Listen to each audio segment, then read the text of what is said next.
Introducing the Apple QuickTake digital camera.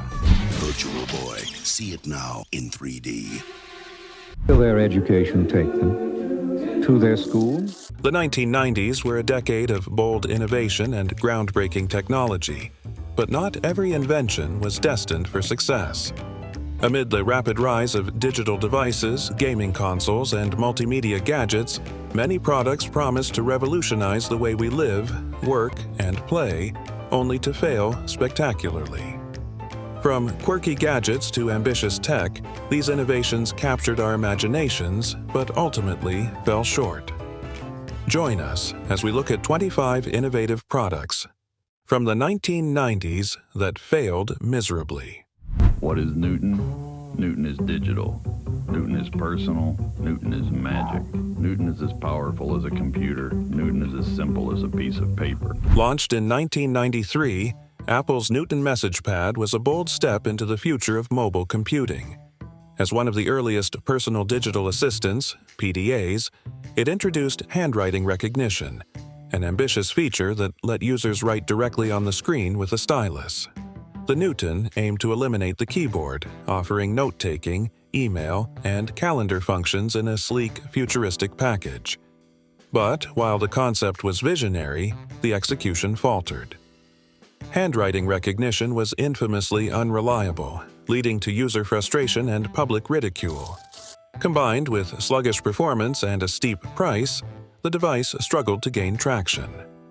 Apple discontinued the Newton line in 1998, but its DNA lived on, quietly shaping the future of smartphones and tablets. The Newton's handwriting may have struggled, but what about capturing moments? Up next, we dive into Apple's early steps in digital photography with the QuickTake. Introducing the Apple QuickTake digital camera. It makes everything you do look better than before. Released in 1994, the Apple QuickTake 100 was one of the first digital cameras aimed at everyday consumers. Co-developed with Kodak, it captured 8 photos at 640 by 480 resolution. A big deal then, even if laughable now. It connected to Macs via a serial cable and had no preview screen, so users shot photos blind and transferred them to a computer to view.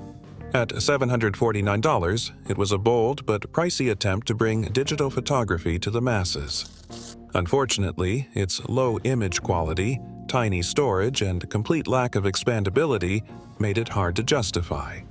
It also didn't work with Windows PCs, limiting its already niche appeal.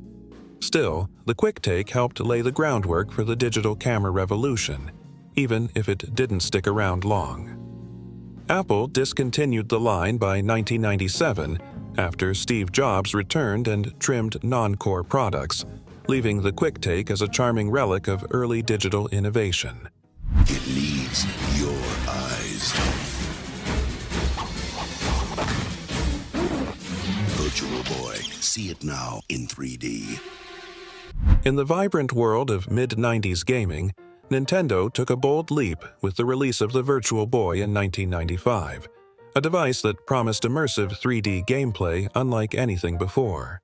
However, what was meant to revolutionize handheld gaming quickly turned into a commercial misfire. Sporting a red monochrome display and requiring players to peer into a stationary visor, the Virtual Boy caused discomfort, headaches, and severe eye strain. Despite Nintendo's strong brand presence, gamers found the experience disorienting and far from enjoyable. Its high price tag, lack of engaging game titles, and immobility further drove customers away. Selling less than 800,000 units worldwide, the Virtual Boy was discontinued within a year, making it one of Nintendo's most infamous failures. The Virtual Boy may have left gamers woozy, but what happens when multimedia meets home entertainment? Let's explore the Commodore CD-TV next.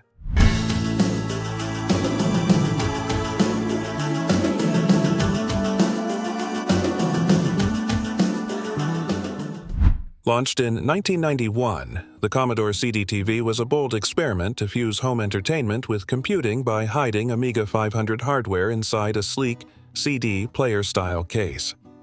It ran software, played audio CDs, and delivered interactive multimedia via CD-ROM, a novelty at the time. But, despite its futuristic promise, the CD-TV fell flat. With vague marketing, no clear identity, and a $999 price tag, consumers weren't sure if it was a computer, a console, or a glorified CD player. It didn't help that software was scarce and peripherals like keyboards and monitors cost extra. As multimedia PCs and CD-based game systems took off, the CD-TV struggled to keep up. By 1993, Commodore quietly discontinued it, leaving the CD-TV as an early, ambitious misfire in the race toward digital home entertainment. Hey, let me show you what I've got in here. Yes, this is list for school events. Oh, this is a thank you note. This is my mailing list. Be careful with that running. Financial stuff. This is our checkbook. Microsoft Bob, launched in 1995, was a cartoonish, beginner-friendly interface designed to make Windows less intimidating by replacing the desktop with virtual rooms and animated guides like a talking dog named Rover. Aimed at helping novices navigate tasks like email and word processing, it instead became one of Microsoft's most ridiculed flops.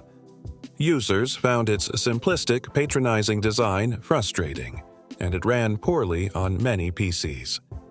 Despite backing from Bill Gates and management by Melinda French Gates, Bob was quietly discontinued within a year and is now remembered as a cautionary tale in software history.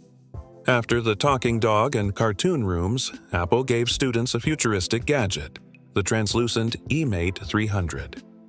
Let's see how it fared. Average computer owner uses 30 pieces of software during a lifetime, which means to use all the software available for the Macintosh, you'd need 465 lifetimes. Launched in 1997, the Apple eMate 300 was a quirky, education-focused spin on the Newton PDA, wrapped in a translucent green clamshell that previewed the iBook's future look. Designed for students, it featured a stylus-driven touchscreen, full keyboard, and Newton OS, all for under $800. While its rugged design and long battery life impressed educators, the device struggled with slow performance and limited software support. When Steve Jobs returned to Apple, he promptly shut down the entire Newton line, ending the eMate after just 1 year. Though short-lived, it's now a cult favorite and a fun glimpse into Apple's design evolution. Talking about reinventing telephony, we meant it. We're trying to make something that people love. We need it to be like your watch, your glasses, your wallet. We decided to make everything. Released in 1994, the Magic Link by General Magic was a bold, early attempt at a smart personal digital assistant, offering email, faxing, and a touchscreen long before smartphones were a thing. It aimed to give professionals portable connectivity, but its quirky, metaphor-heavy interface and steep learning curve left many users scratching their heads. With a bulky frame, short battery life, and a price tag pushing $1,000, it was simply ahead of its time, and out of reach for most consumers. Sales were weak, and the product quietly faded, but its forward-thinking ideas helped lay the groundwork for the mobile devices we rely on today. From futuristic PDAs to a gaming device that aimed but failed to captivate, the Apple Pippin takes the stage next. Pippin technology is technology derived from the Power Mac architecture. It's been derived here at Apple Computer, represents sophisticated computing, but in a consumer appliance. In 1996, Apple made an unusual foray into the gaming world with the launch of the Apple Pippin, a hybrid multimedia player and game console designed in collaboration with Bandai. Marketed as an affordable computer for the living room, the Pippin was anything but affordable. Priced around $600, it struggled to justify its cost. Powered by a scaled-down Macintosh OS, it offered limited computing functionality and a sparse, uninspiring library of games and software. Competing against established consoles like the PlayStation and Nintendo 64, the Pippin's outdated specs and lack of third-party developer support made it irrelevant from the start. Fewer than 50,000 units were sold worldwide, and Apple quietly abandoned the project, leaving the Pippin as a forgotten detour in its product legacy.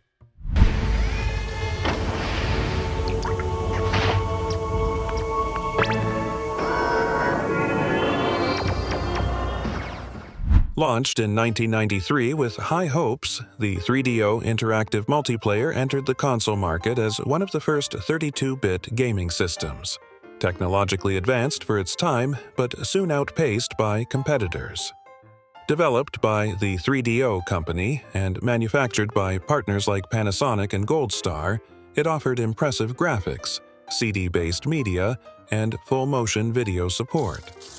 However, its groundbreaking technology came at a steep price, $699 at launch, more than triple the cost of popular consoles like the Sega Genesis and Super Nintendo. This high price, combined with limited third-party developer support, resulted in a game library that, while containing some standout titles like Road Rash and Gex, was largely filled with mediocre offerings. Despite early praise for its capabilities, consumers remained unconvinced. With sluggish sales and fierce competition from Sony's PlayStation and Sega's Saturn, the 3DO became a cautionary tale of innovation without market foresight.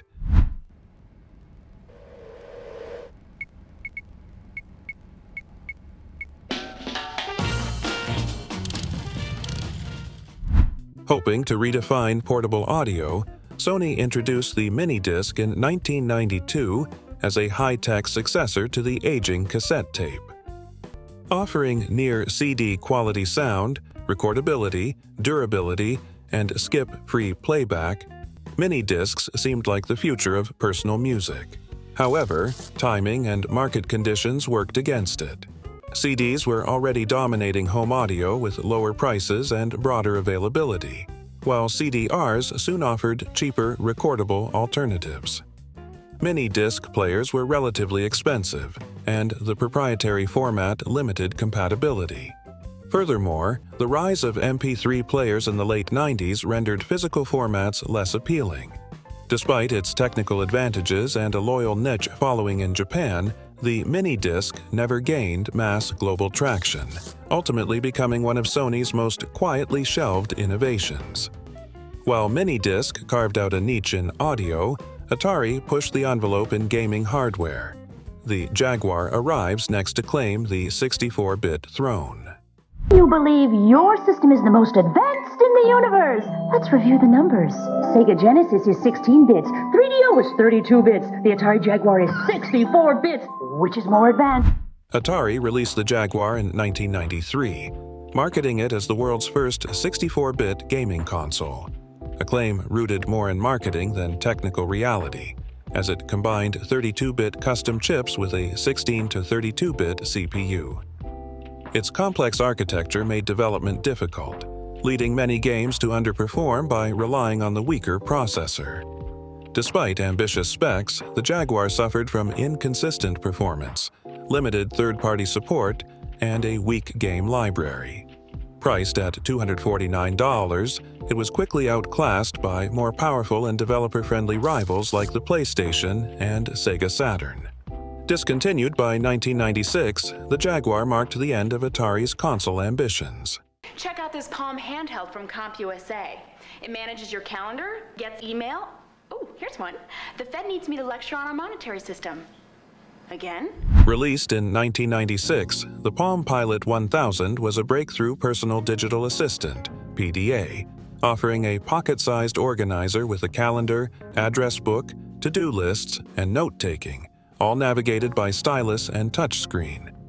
Lightweight and user-friendly, it stood out for its ability to sync with desktop computers, quickly becoming a must-have tool for business professionals and selling over 1 million units.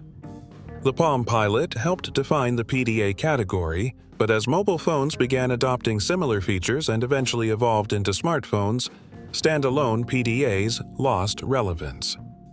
Lacking internet access, multimedia, and communication capabilities, the original Palm Pilot became obsolete, though later Palm devices extended the brand's lifespan.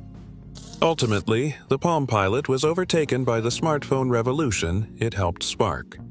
The Palm Pilot was practical, unlike the wildly popular gamified Tamagotchi that took the world by storm. That's up next.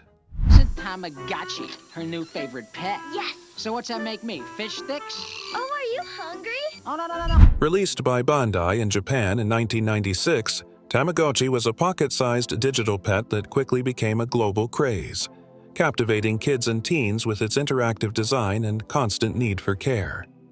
Users fed, cleaned, and nurtured their pixelated companion through various life stages, while its frequent beeping made it both addictive and disruptive, especially in classrooms, where it was often banned. The device sold tens of millions of units worldwide and helped define late 90s tech toys. However, its repetitive gameplay and lack of depth led to quick burnout outside Japan, especially as more advanced gaming options emerged. Though it faded from mainstream attention, Tamagotchi remained a cultural icon and continued evolving through reboots and regional revivals, particularly in Japan. And the places you can go on the internet, the fact that you don't need a computer to get there. Web TV from Philips Magnavox. The internet now on your television at an affordable price. Long before smart TVs and streaming devices became common, Web TV, later rebranded as MSN TV, debuted in 1996 with the ambitious goal of bringing the internet to television screens.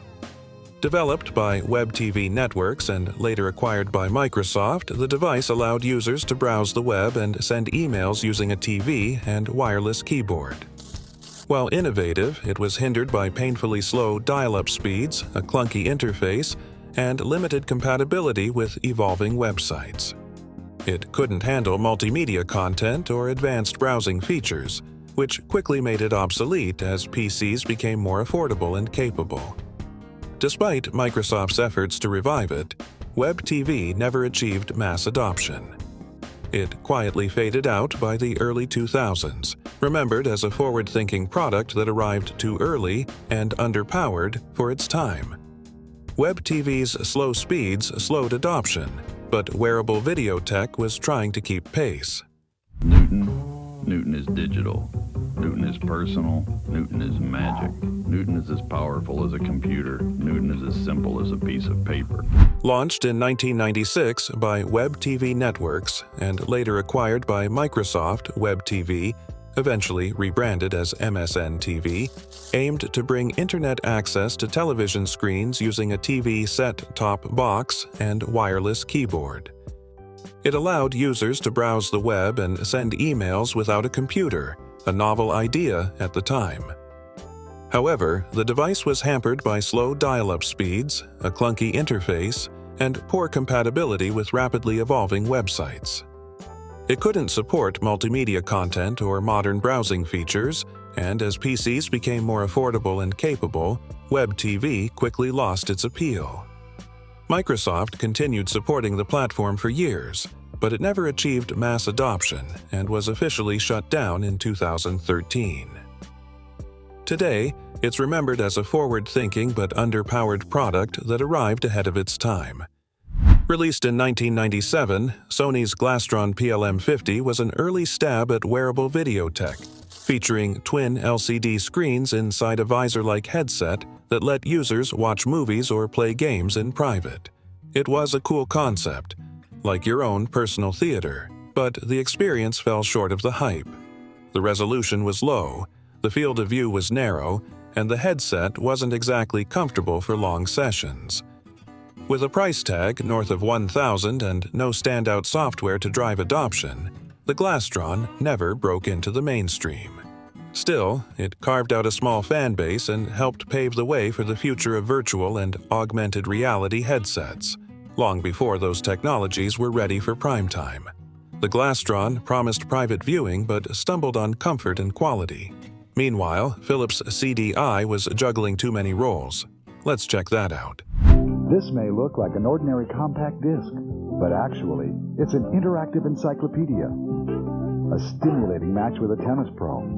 In the early 1990s, Philips CDI, Compact Disc Interactive, emerged as a bold attempt to revolutionize home entertainment by blending gaming, education, and multimedia video into one sleek device. It played interactive CDs that combined text, audio, and graphics, aiming to be a one-stop solution for families and tech-savvy users alike. However, the CDI suffered from a confusing identity. Was it a game console, an educational tool, or a media player? Priced high at launch and lacking in compelling software, especially in gaming, it failed to capture any specific market. Its graphics were outdated compared to emerging consoles, and infamously poor licensed games like the Zelda CDI titles damaged its reputation. Despite Philips' efforts, CDI faded into obscurity by the mid-90s. With the new digital Mavica from Sony, you can take your photos on a normal floppy disk and see them on your computer.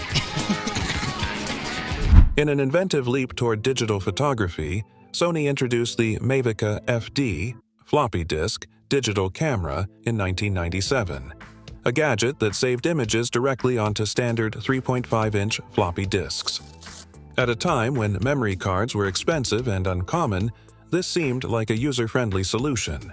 The Mavica offered instant image viewing and easy file transfer via PCs, which was a novelty then. However, its reliance on floppy disks proved to be its Achilles heel. Each disk could store only about 5 to 10 low-resolution photos, forcing users to carry multiple disks for even short outings. The image quality lagged behind competitors, and as memory card technology advanced rapidly, the Mavica's format became obsolete. Despite its early promise, it was soon left behind in the digital camera race. Floppy disks for photos were a tough sell. Unlike transparent colas, Crystal Pepsi's bold experiment is next.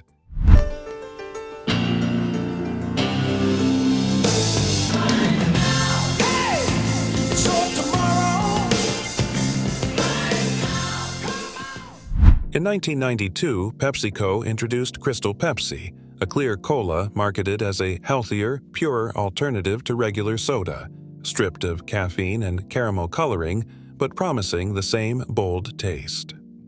Riding a wave of early 90s wellness trends and transparency obsession, it sparked major curiosity, bolstered by a high-profile 1993 ad campaign featuring Van Halen's Right Now. However, the novelty quickly wore off.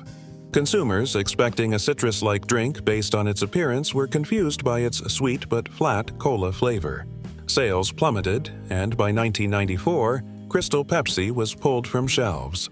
It remains a classic case of marketing buzz outpacing product appeal. Can't find AC or a phone line, but no problem. I am totally computer functional thanks to this Simon PDA from Bell South and IBM.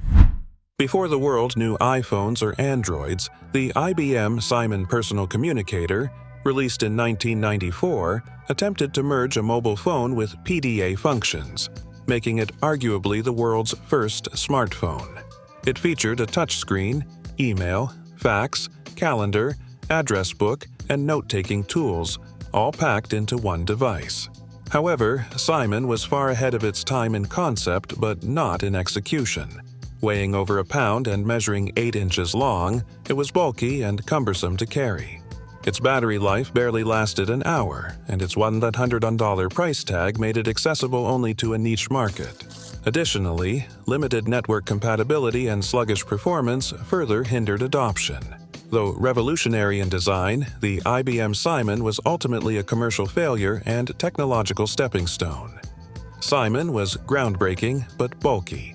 The iOmega Zip drive promised a storage revolution but had its own issues. Coming up next.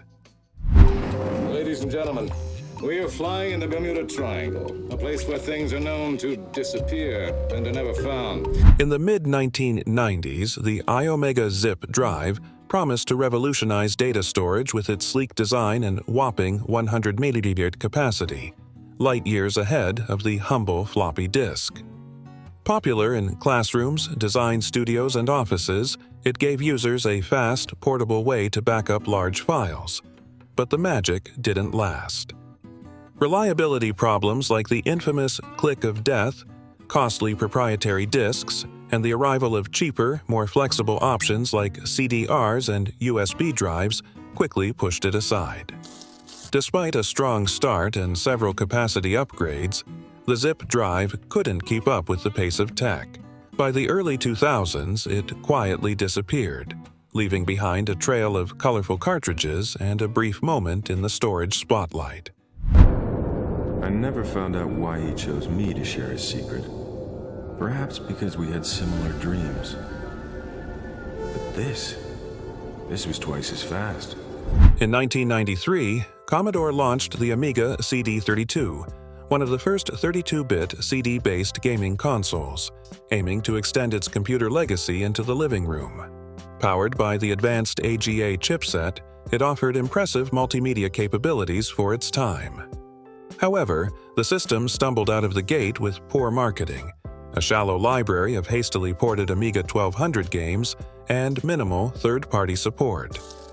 Legal issues blocked a U.S. launch, crippling its global potential, and just months after release, Commodore filed for bankruptcy. The CD32 vanished almost as quickly as it appeared, remembered more for its unfulfilled promise than for any lasting impact on gaming. Amiga's gamble failed, but Rico was trying something new, combining photo and video. Can this hybrid shine? Find out next. Released in 1995, the Ricoh RDC-1 was one of the first consumer digital cameras to capture both still photos and video, a groundbreaking combo at the time. This compact hybrid device blended photography and videography in a single unit, hinting at the multimedia future to come. But its ambition outpaced the tech. Images were low-res, videos were grainy, and the short battery life and limited storage made everyday use a hassle. With a price tag near $1,000, it was a tough sell for casual users. While the RDC-1 didn't take off commercially, it helped pioneer the hybrid camera concept that would become standard in digital compacts, DSLRs, and smartphones in the years ahead. You ready to run Daytona? Vanquish a virtual fighter? Dispense some justice in Virtua Cop? Then it's time for some fist-in-your-face reality as all three rip into the R-Zone. In 1995, Tiger Electronics released the R-Zone, a handheld gaming device with a distinctive but awkward head-mounted display that projected red monochrome images onto a translucent visor. While it shared some conceptual similarities with Nintendo's Virtual Boy, the R-Zone was developed independently and aimed to offer an immersive gaming experience. However, its primitive LCD graphics, limited animation, and awkward hardware design made gameplay stiff and visually unappealing. The visor was notoriously uncomfortable, and the controls felt clunky and unresponsive. Game cartridges contained their own transparent LCD screens with fixed patterns, severely limiting game complexity. Despite several redesigns and tie-ins with major franchises like Star Wars, the R-Zone flopped and is now widely regarded as one of the worst handheld consoles of the 1990s. And for people like these, an incredible weapon has been created. Velo from Philips Magnavox. Windows, email, internet. The power of a computer in the palm of your hand. Introduced in 1997, the Philips Velo 1 was one of the earliest handheld PCs, aiming to blend the portability of a PDA with the functionality of a desktop computer. It featured a full, QWERTY keyboard, a built-in 19.2 kbps modem, and ran Windows CE, Microsoft's early mobile operating system. The device supported email, word processing, and basic internet access, positioning it as a forward-thinking tool for mobile productivity. However, its bulky form, sluggish 36 MHz processor, high price point, and limited battery life made it less appealing than simpler and cheaper PDAs. With few available apps and an underdeveloped software ecosystem, the Velo 1 struggled to gain traction and was soon discontinued, now remembered as a bold but flawed step in the evolution of mobile computing.